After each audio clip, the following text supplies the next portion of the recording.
जबरदस्ती ड्रामे की अगली किस्त में आप देखेंगे कि साद जो एक्सीडेंट करवा कर अपने पूरे खानदान को हॉस्पिटल में जमा करके बैठा है और अपनी माँ के सामने एतराफ़े जुर्म भी कर लेता है कि मैंने जायरा को 3 बार तलाक दी है।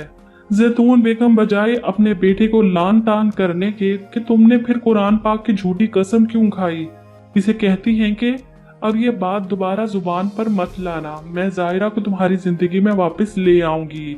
इधर जायरा को जब एक्सीडेंट का पता चलता है तो वो जानती है कि ये सिर्फ इस पर दबाव डालकर अपनी बात मनवाने का तरीका है। वो हॉस्पिटल आते हुए खुलानामा भी साथ लाती है।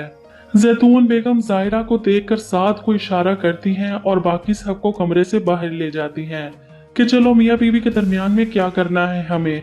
इन सब के जाने के बाद साद शुरू हो जाता है, जो इस खुशफहमी में था कि जायरा इसकी मोहब्बत में तड़प कर आई है। वो इसे कहता है कि मुझे माफ कर दो जायरा, आज के बाद मैं ये लफ्ज अपनी जुबान पर नहीं लाऊंगा, वादा है मेरा तुमसे। जायरा इसके पास बैठती है, इसके हाथ पर अपना हाथ रखकर मुस्कुराती है। साद को लगता है सब ठीक हो गया। जायरा तो इसके छोटे से एक्सीडेंट का सुनकर ही राजी हो गई, लेकिन जायरा इसे कहती है कि आज के बाद ये नौबत कभी आएगी ही नहीं।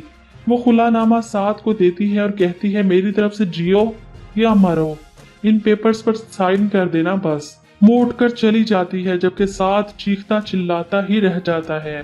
अगले दिन घर जाकर जैतून बेगम साद से कहती हैं कि कोई फायदा नहीं, अब जब औरत एक बार ठान ले कि इसने अपने मर्द के साथ नहीं रहना तो वो आजाद हो चुकी समझो।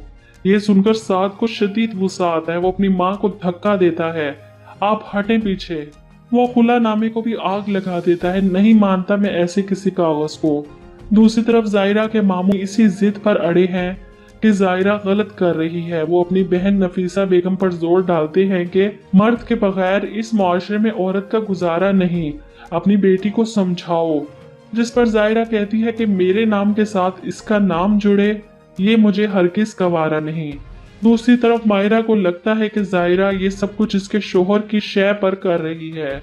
इसी वजह से वो गुस्से से दनदनाती इसके ऑफिस पहुंच जाती है कि मुझे कमजोर लड़की मत समझना, मैं तुम्हारा जीना हराम कर दूंगी। तब फाहद भी गुस्से से कहता है कि तुम घर जाओ, तलाक के पेपर तुम्हें घर आकर ही दूंगा। और ऐसा ही होगा। वो खड़े खड़े मायरा को तलाकनामा थमा जाएगा और जैतून बेगम अपनी बेटी को अपनी आंखों के सामने उजड़ते और बर्बाद होते हुए देखेंगी।